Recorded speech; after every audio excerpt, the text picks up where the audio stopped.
Well, I'm not the kind to kiss and tell, but I've been seen with fire up.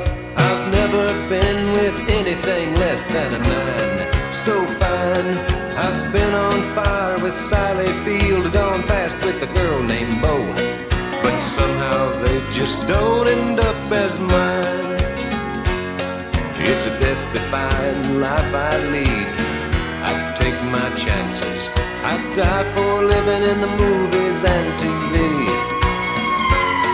But the hardest thing I ever do is watch my leading ladies kiss some other guy while I'm bandaging my knee.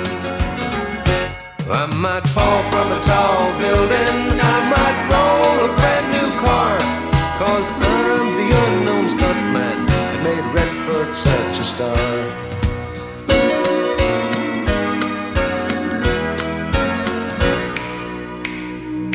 I've never spent much time in school, but I taught ladies plenty. It's true, I hire my body out for pay. Hey, hey, I've gotten burned over Cheryl Teagues, blown up for Raquel Welch, but when I wind up in the hay, it's only hay. Hey, hey, I might jump an open drawbridge or Tarzan from a vine, 'cause I'm the unknown stuntman that makes Eastwood look so fine.